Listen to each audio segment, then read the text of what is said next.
الحمد لله نحمده ونستعينه ونستغفره ونؤمن به ونتوكل عليه ونعوذ بالله من شرور أنفسنا ومن سيئات أعمالنا من يهده الله فلا مضل له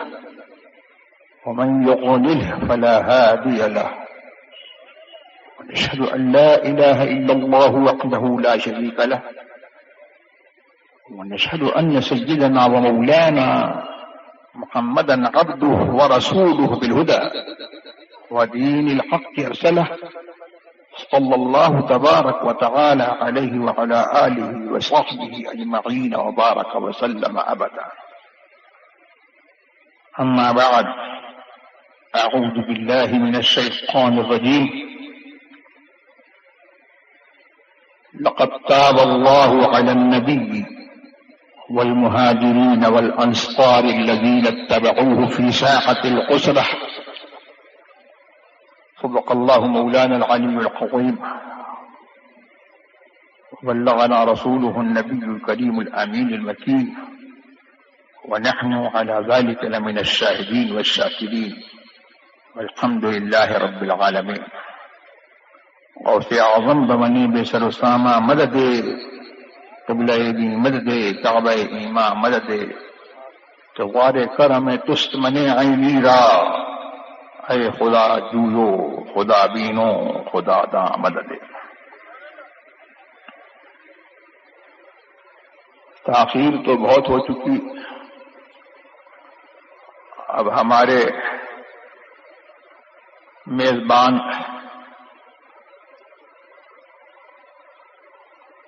نے یہ کہا کہ بلا تاخیر. میں تو بہت دیر سے یہ سوچ رہا تھا کہ بلکہ اس سے پہلے بھی میں یہاں آنے کے لیے تیار تھا. سوچ رہا تھا کچھ سنا دوں گا.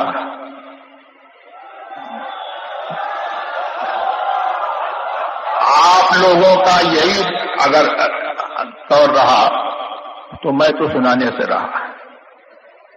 آپ لوگ سنانے کے لیے آئے ہو تو آپ سناؤ، اور سننے کے لیے آئے ہو تو پھر اب خاموش ہو جاؤ.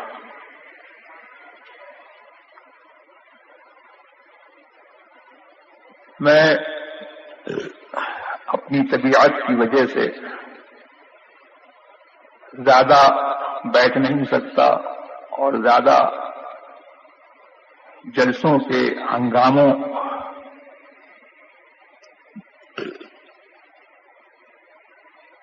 کا معاملہ میری طبیعت کے لیے سازگار نہیں ہے. بہرحال اب دیر سے ہی صحیح کچھ سنانا ہے تو میں سنائے دیتا ہوں. ایک حدیث ایمان افروز ایک صحابی جلیل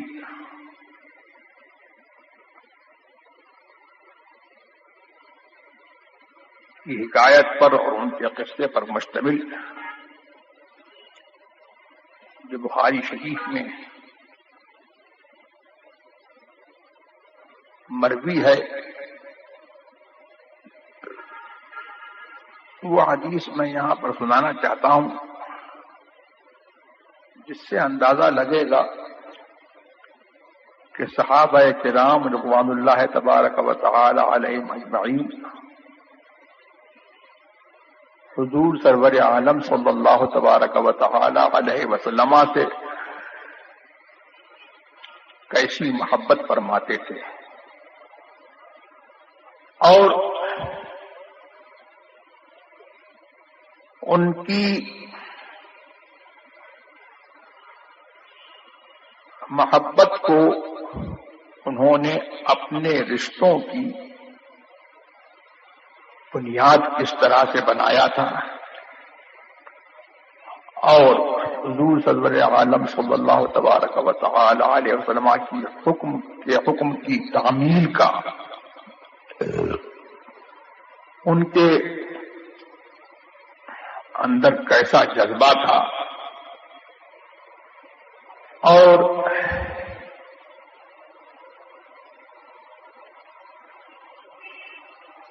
حضور علیہ الصلوۃ والسلام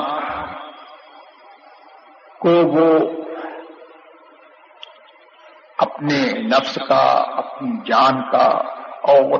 اپنے تمام معاملات کا کیسا حاکم اور کیسا مختار سمجھتے تھے.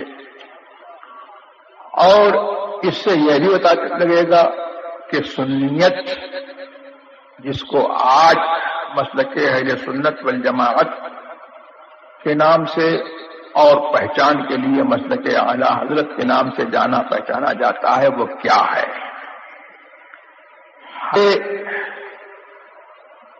عبداللہ ابن کعب ابن مالک رضی اللہ تبارک و تعالی عنہ سے یہ حدیث بخاری شریف میں مروی ہے. کعب ابن مالک کے بیٹے عبداللہ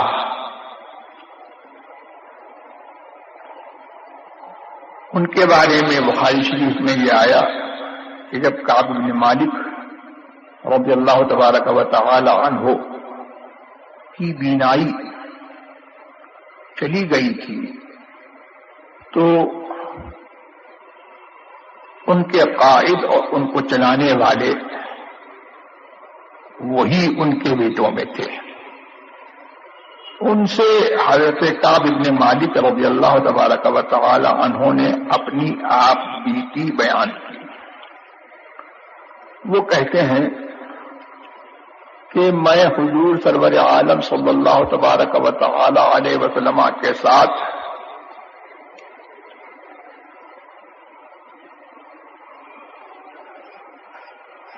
میں نے حضور کے ساتھ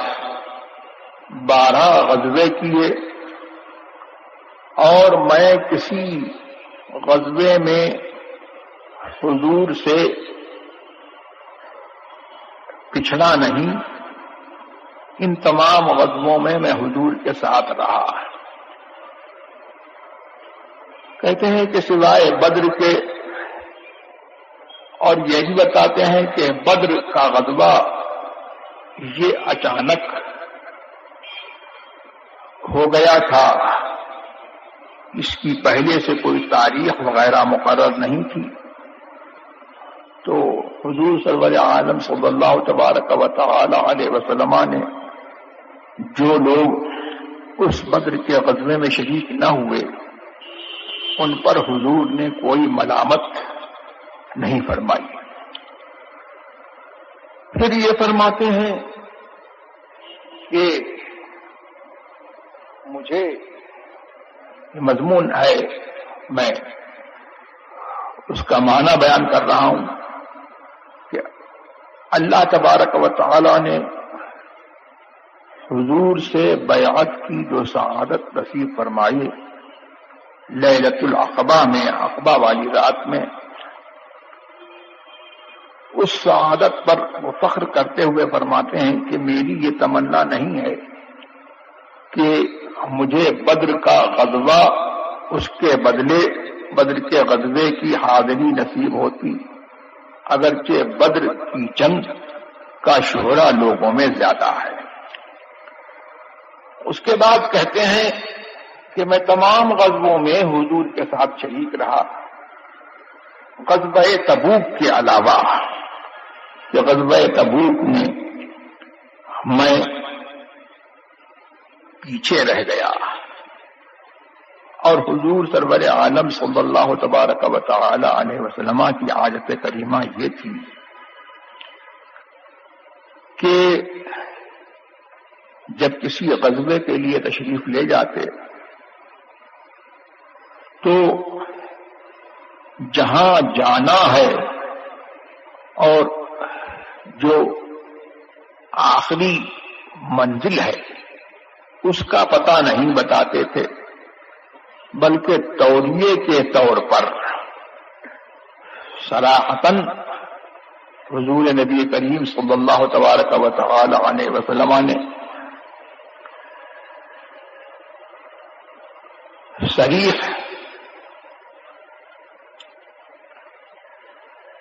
کوئی بات خلاف واقعہ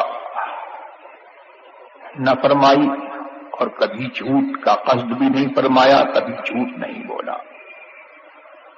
ضرورت ہوتی تھی تو توریہ کر لیتے تھے، کوئی ایسی بات فرماتے تھے کہ اس کا کوئی صحیح پہلو بھی ہے ہو اور اس کا ظاہری پہلو جو ہے وہ کچھ اور ہو، اور ایک پہلو وہ بھی ہو کہ جو صحیح ہو، اور اس کا قصد آدمی کرے تو جھوٹ سے بچ سکتا ہے۔ تو حضور سرور عالم صلی اللہ تعالی علیہ وسلم جب ضرورت ہوتی تو توریہ فرماتے، یعنی پہلو دار بات کہتے تھے، جس کا ایک پہلو صحیح ہوتا تھا، واقعے کے مطابق ہوتا تھا، تو اسی کا قصد فرماتے تھے۔ سوائے غزوہ تبوک کے تمام جنگوں میں حضور نے یہی دستور اختیار کیا۔ اب فرماتے ہیں کہ غزوہ تبوک میں حضور نبی کریم سرور عالم صلی اللہ تبارک و تعالی علیہ وسلم نے لوگوں کو صاف صاف بتا دیا کہ ہم روم والوں سے لڑنے کے لیے اور ان کے قتال کے لیے ہماری منزل تبوک ہے، ہم تبوک جا رہے ہیں،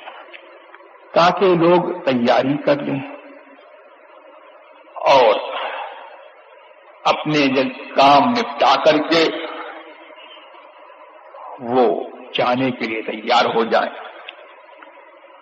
اب کعب بن مالک کہتے ہیں کہ یہ زمانہ وہ تھا جب پھل پک چکے تھے اور سائے گھنے ہو گئے تھے، بہت ہی سخت گرمی کا زمانہ تھا، اور ایسے عالم میں مشکل گھڑی میں لوگوں نے تیاری کی، اور کہتے ہیں کہ میں نے بھی 2 اونٹنیاں خرید رکھی تھیں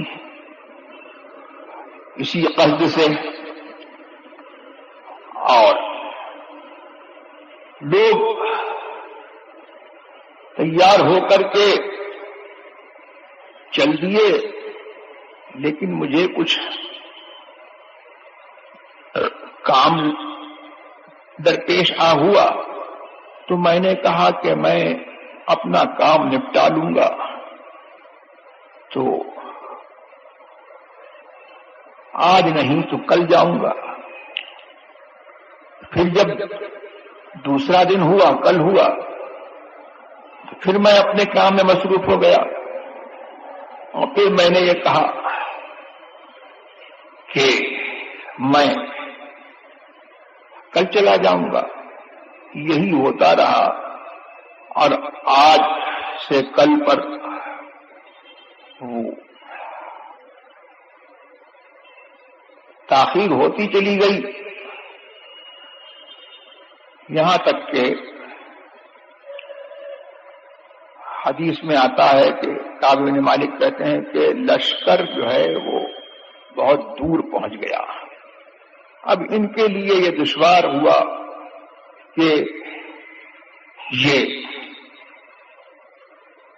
حضور سرور عالم صلی اللہ علیہ وسلم سے جا ملیں اور لشکر میں شریک ہو جائیں۔ اب یہ پچھڑ کر کے رہ گئے، اور ان کو اپنے دل میں یہ فکر لائق اور اپنے دل میں ملامت کرتے تھے، اور بازاروں میں جب نکلتے تھے تو یہ کہتے تھے کہ مجھ کو اس بات سے تکلیف ہوتی تھی کہ مجھے لوگ دیکھیں تو میرے اوپر نفاق کی اور منافق ہونے کی تہمت لگائیں، اس لیے کہ اس زمانے میں ایسا تھا کہ جو پیچھے رہ جاتا تھا بغیر کسی عذر کے تو لوگ اس کو یہ سمجھتے تھے کہ یہ منافق ہے. اور حضرت کعب بن مالک فرماتے ہیں کہ مسلمان اس لشکر میں اتنے کثیر تھے کہ ایک بڑا دفتر بھی ان کے ناموں کو جمع نہیں کر سکتا تھا. اور اتنے کثیر تعداد میں لوگ غزوہ تبوک میں گئے کہ آدمی چھپنا چاہتا تو چھپ سکتا، اور کون آیا کون نہیں آیا اتنے کثیر لشکر میں جو ہے یہ بات جو ہے اس کا حال جو ہے چھپ سکتا تھا.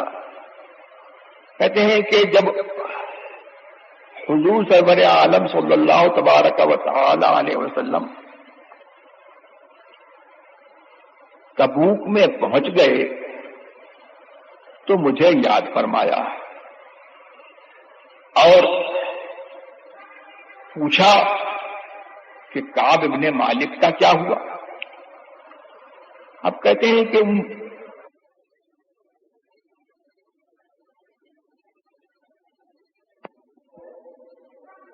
پوچھا کہ کعب ابن مالک کا کیا ہوا. اب کہتے ہیں کہ کسی شخص نے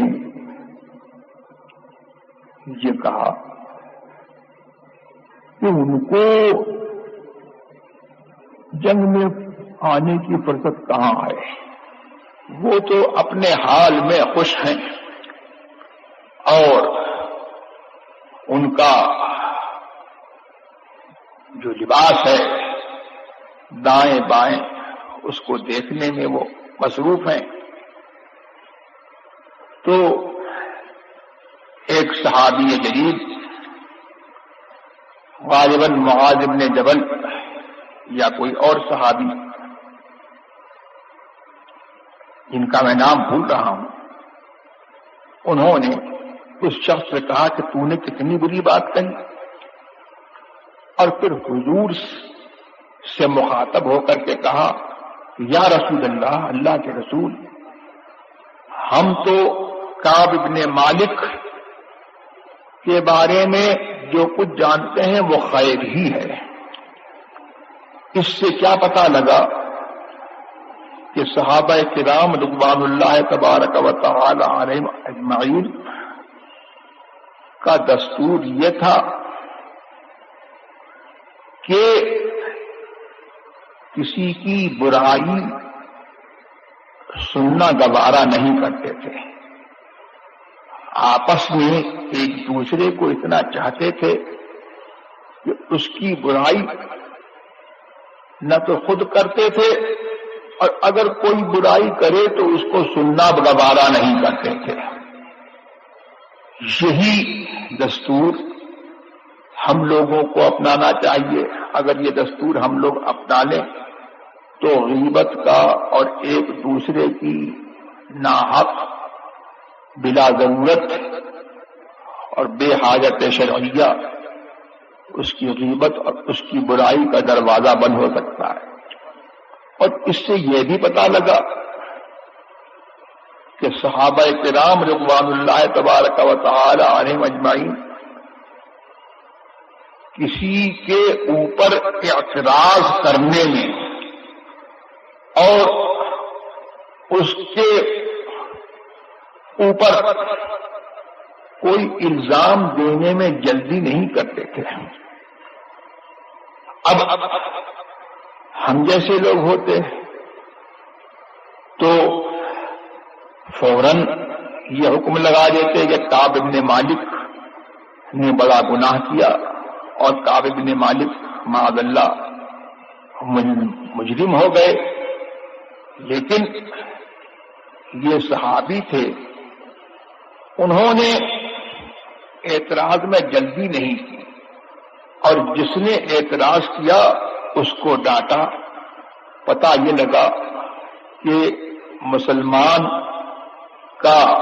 قول اور اس کا فعل اگر وہ محتمل ہے اور اس کے اندر مختلف پہلو ہیں تو اس کو اچھے پہلو پر محمول کیا جائے گا، اور اس کے برے پہلو کو جب تک وہ برا پہلو خود متعین نہ ہو جائے وہ برا پہلو جو ہے پر محمول نہیں کیا جائے گا، اور اس کو جو ہے جہاں تک ہو الزام سے بچانے کی کوشش کی جائے۔ تو یہ حضرت کعب بن مالک رضی اللہ تبارک و تعالی عنہ پر نے اعتراض کیا، ان صحابی نے جو اس کا دفاع فرمایا اس سے یہ نقطہ بھی معلوم ہوا۔ بہرحال پھر یہ کہتے ہیں کہ کعب بن مالک کہ حضور سرور عالم صلی اللہ تبارک و تعالی علیہ وسلم اب اس غزوے سے فارغ ہو کر کے چل دیے مدینہ شریف کی طرف، اور جب مدینہ شریف کی طرف چل دیے اور اب یہ مدینہ شریف کی طرف حضور مدینہ شریف سے قریب ہوئے تو کہتے ہیں کہ میرے دل میں جھوٹے ہیلے بہانے آنے لگے، اور یہ انہوں نے دل میں سوچا کہ میں حضور سے یہ بہانہ کر دوں گا وہ بہانہ کر دوں گا، لیکن کہتے ہیں کہ جیسے جیسے حضور سرور عالم صلی اللہ تبارک و تعالی علیہ وسلم کی آمد قریب ہوئی اور حضور تشریف لے آئے، کہتے ہیں کہ سارے جھوٹے بہانے میرے دل سے جو ہے دور ہو گئے، اور میں نے یہ پختہ ارادہ کر لیا کہ حضور سے سچ بولوں گا، جھوٹ نہیں بولوں گا۔ کہتے ہیں کہ اب حضور صلی اللہ تعالی علیہ وسلم ایک دن تشریف لے آئے، دن چڑھے، جب سورج بلند ہوا تو نبوت کا سورج مدینے کا تاجدار مدینے میں جلوہ افروز ہوا۔ کہتے ہیں کہ حضور تشریف لائے، اور یہ حضور کی آیت کریمہ تھی کہ جب کسی سفر سے آتے تھے تو پہلے مسجد میں تشریف لے جاتے تھے، اسی عادت کے مطابق آپ مسجد میں تشریف لے گئے، اور مسجد میں جب تشریف لے گئے تو لوگ حضور سے ملنے کے لیے آنے لگے، اور جو لوگ غزوہ تبوک سے پچھڑ گئے تھے حدیث میں آتا ہے کہ وہ 80 سے کچھ زیادہ تھے، تو وہ سب آنے لگے اور حضور سے اپنے ہیلے اور بہانے کرنے لگے، اور اس کے ساتھ ساتھ یہ بھی عرض کرنے لگے کہ حضور ہمارے لیے استغفار کریں، دعائے مغفرت کریں، ہمارے لیے بخشش چاہیں۔ تو حضور سرور عالم صلی اللہ تبارک و تعالی علیہ وسلم ان کے ظاہری حال کو قبول فرماتے ہوئے حضور نے ان کے اعذار کو قبول کیا اور ان کے لیے دعائے مغفرت کر دی، اس لیے کہ حضور سرور عالم صلی اللہ تبارک و تعالی علیہ وسلم خود فرماتے ہیں کہ امرنا بالظواہر، ہمیں یہ حکم ہوا ہے کہ آدمی کی ظاہری حالت کو ہم قبول کریں اور اس کے دل کا معاملہ اللہ کی طرف سپرد کر دیں۔ تو اکثر و بیشتر معاملات میں اسی حکم پر حضور نے عمل فرمایا اور یہ بھی لوگ آئے تو اسی قاعدے کے مطابق ان کے ظاہری اعذار کو قبول فرما لیا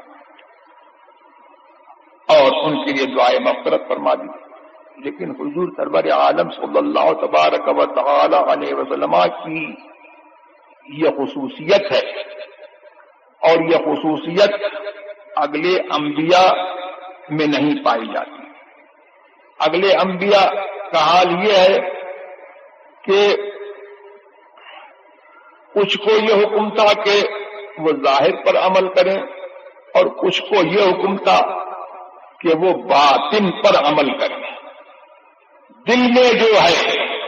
اور جو حقیقت میں جو معاملہ ہے اس حقیقت پر عمل کریں، ظاہر پر عمل نہ کریں. جیسے حضرت خضر علی نبینا وعلیہ الصلوۃ والسلام کہ ان کو یہ حکم تھا کہ وہ باطل پر عمل کریں، اسی لیے انہوں نے چند کام ایسے کیے جس پر حضرت موسیٰ علیہ الصلوۃ والسلام نے اعتراض فرمایا، اس لیے کہ وہ ظاہر شریعت کے اعتبار سے وہ کام خلاف ظاہر تھے، ان کی نظر میں ظاہر میں خلاف شرع تھے. تو انہوں نے یہ کہا کہ یہ کیسے آپ نے کر دیا، ایک پاکیزہ جان کو آپ نے مار ڈالا، قتل کر دیا، بہت برا کیا. اور اسی طرح سے جب وہ کشتی میں چلے تو اس کشتی میں آپ نے سوراخ کر دیا، کشتی کو چیر دیا اور اس کو عیبدار کر دیا. آپ نے کہا کہ یہ آپ نے کیا کام کیا، کیا آپ نے کشتی کو اس لیے پھاڑا کہ جو کشتی میں سوار ہیں ان کو آپ ڈبو دیں؟ آپ نے بہت بڑا کام کیا. اور ایسے ہی جب ایک بستی سے گزرے، وہاں کے لوگوں نے آپ کو کھانا نہیں کھلایا، کھانے کی ضرورت تھی اور ان دونوں حضرات نے کھانا طلب کیا تو انہوں نے کھانا دینے سے اور مہمان نوازی سے انہوں نے انکار کیا. وہاں ایک دیکھا کہ ایک دیوار ہے، وہ ڈھہنا چاہتی ہے، گرنا چاہتی ہے، منہدم ہونے کے قریب ہے. تو ان کا معجزہ تھا کہ انہوں نے اس طرح سے انگلی سے اشارہ کر دیا، وہ دیوار سیدھی ہو گئی. حضرت موسیٰ علیہ السلام نے فرمایا کہ آپ چاہتے تو اس پر اجرت لے لیتے. تو یہاں سارے اس قصے کی تفصیل کا وقت نہیں ہے، بات دور جائے گی. ان تمام مثالوں میں حضرت خضر علی نبینا والصلاۃ والتسلیم نے باطن پر عمل کیا اور اس میں قرآن شریف میں یہ ہے کہ جب اس دیوار کو آپ نے سیدھا کیا تو اس کی وجہ یہ بتائی کہ یہ دیوار اس کے نیچے دو یتیموں کا خزانہ تھا اور ان کا باپ نیک آدمی تھا. یعنی کیا پتا چلا کہ اس کی نیکی اس بات کی سبب ہوئی، نیکی اس بات کی وجہ ہے، نیکی اس کی وجہ ہے کہ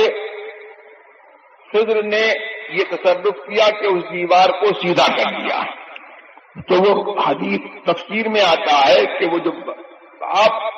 جس کو کہا کہ ان کا باپ جو ہے وہ نیک آدمی تھا، وہ ان کا باپ نہیں تھا بلکہ ساتویں پشت میں ان کا دادا تھا. تو اس سے پتہ لگا کہ آدمی کی نیکی جو ہے وہ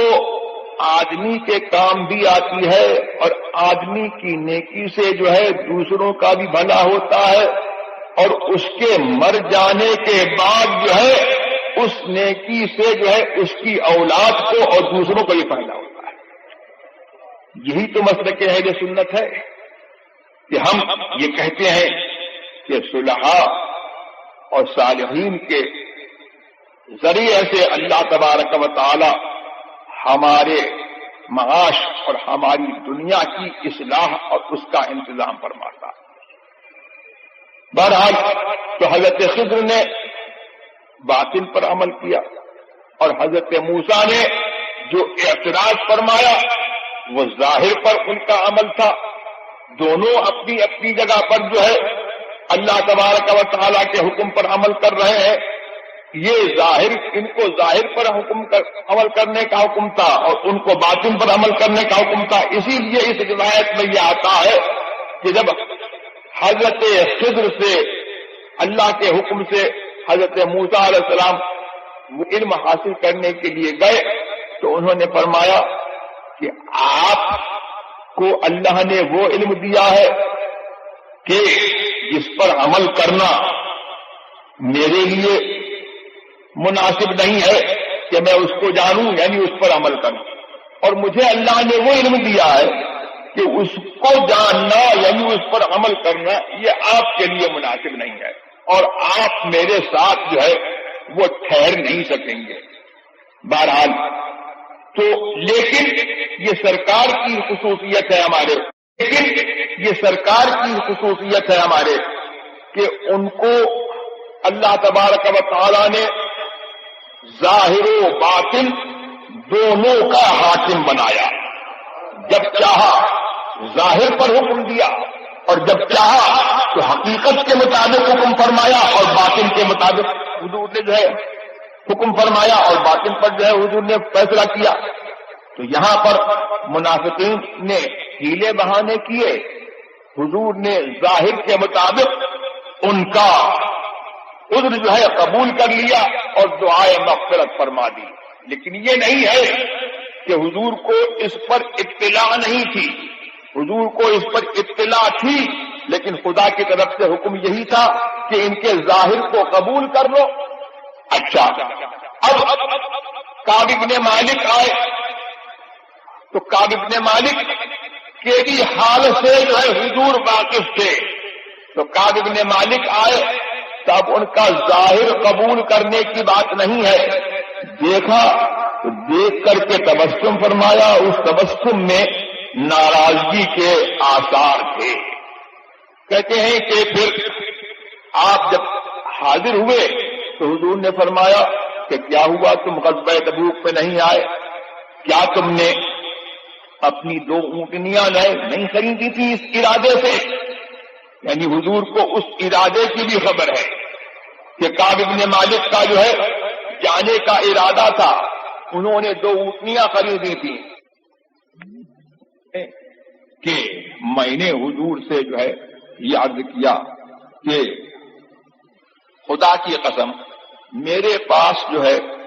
میرے لیے کوئی عذر نہیں ہے, اور میں جب حضور سے پچھڑا تو میرے لیے کوئی عذر نہیں تھا. میں اتنا تندرست اور توانا اور اتنا تونگر کبھی نہیں تھا جتنا جو ہے اب تھا, اور میں جو ہے اللہ نے جو ہے مجھ کو جو فراغت اس سے پہلے میرے پاس کبھی نہیں تھا تو میرے لیے کوئی عذر نہیں ہے. اس کے بعد یہ بھی کہا کہ اللہ نے مجھے زور بیان دیا ہے, اگر میں کسی اور کے پاس بیٹھتا تو مجھے یہ امید تھی کہ اس کے حساب سے میں اپنے زور بیان سے باہر ہو جاتا اور اس کے حساب سے بچ جاتا. لیکن یہ حضور آپ کا معاملہ ہے, اگر میں آپ سے جھوٹ بول دوں گا تو اللہ تبارک و تعالی ضرور آپ کو بتا دے گا. تو کہتے ہیں کہ یہ صحابی تھے, اس سے کیا پتا لگا کہ صحابی کا عقیدہ یہ ہے کہ حضور کے سامنے جھوٹ بول کر کے جو ہے بچ نہیں سکتے اور اللہ تبارک و تعالی ان کو جو ہے خبر کر دے گا. اور پھر یہ کہتے ہیں کہ اگر میں آپ کے سامنے